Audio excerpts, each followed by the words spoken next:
at Wells Fargo, there were 3 very significant mistakes, but there was one that dwarfs all of the others. You're going to have incentive systems at any business, almost any business. There's nothing wrong with incentive systems, but you've got to be very careful what you incentivize. And you can incentivize bad behavior, and if so, you better have a system for recognizing it.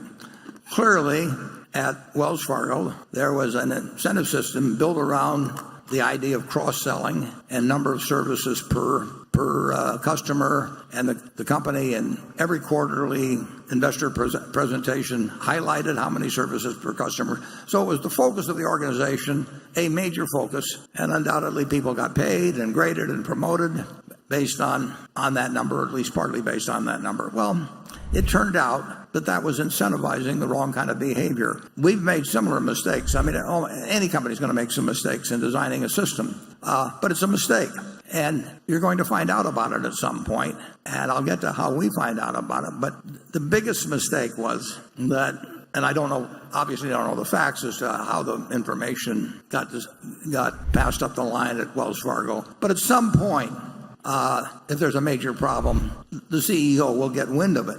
And that is, at that moment, that's the key to everything, because the CEO has to act. That Solomon situation that you saw happened because on April, I think, 28th, the CEO of Solomon, the president of Solomon, the general counsel of Solomon, sat in a room, and they had described to them by a fellow named John Merriweather some bad practice, terrible practice that was being conducted by a fellow named Paul Mosher, who worked for him. And Paul Mosher was flim-flamming the United States Treasury, which is a very dumb thing to do. And he was doing it partly out of spite, because he didn't like the Treasury and they didn't like him. So he put in phony bids for U.S. Treasuries and all of that. So on April 28th, roughly, the CEO and all these people knew that they had something that had gone very wrong, and they had to report it to the Federal Reserve Board in New York, the Federal Reserve Bank in New York. And the CEO, John Goodfriend, said he would do it, and then he didn't do it.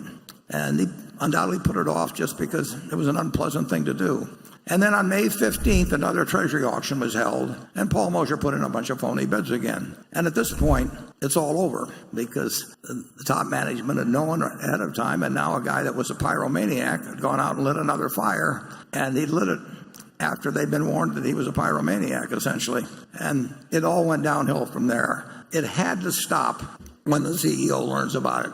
And then they made a third mistake, actually, but again, it pales in comparison to the second mistake. They made a third mistake when they totally underestimated the impact of what they had done once it became uncovered, because there was a penalty of $185 million, and in the banking business, people get fined billions and billions of dollars for mortgage practices and all kinds of things. The total fines against the big banks, I don't know whether it totals 30 or 40 or billion or whatever the number may be. So they measured the seriousness of the problem by the dimensions of the fine, and they thought a $185 million fine signaled a less offensive practice than something involved $2 billion, and they were totally wrong on that. But the main problem was they didn't act when they learned about it. It was bad enough having a bad system, but they didn't act. At Berkshire, we have the main source of information for me about anything that's being done wrong at a subsidiary is the hotline. Now, we get 4,000 or so hotline reports, or that come, we get communications on the hotline, perhaps 4,000 times a year, and most of them are frivolous. The guy next to me has bad breath or something like that. I mean, but there are a few serious ones, and the head of our internal audit, Becky Amick, looks at all those people. A lot of them come in anonymous, probably most of them. And some of them she refers back to the companies, probably most of them. But anything that looks serious, I will hear about. And that has led to action. We'll put them more than once. And we spent real money investigating some of those. We put special investigators sometimes on them. And like I say, it is uncovered certain practices that we would not at all condone at the parent company. I think it's a good system. I don't think it's perfect. I don't know I'm sure they've got an internal audit at Wells Fargo, and I'm sure they've got a hotline, and I don't know the facts, but I would just have to bet that a lot of communications came in on that, and I don't know what their system was for getting them to the right person, and I don't know who did what at any given time. But it was a huge error if they were getting, and I'm sure they were, getting some communications and they ignored them, or they just sent them back down to somebody down below. Charlie, you followed it. What are your thoughts on it? Well, put me down as skeptical when some law firm thinks they know how to fix something like this.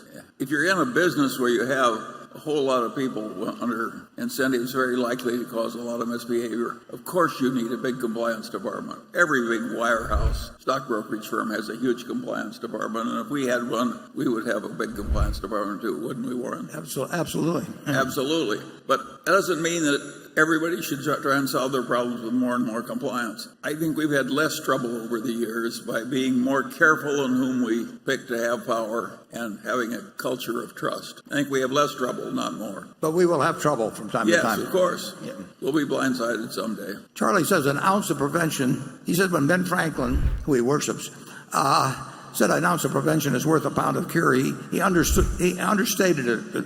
An ounce of prevention is worth more than a pound of cure. And I would say a pound of cure promptly applied is worth a ton of cure that's delayed.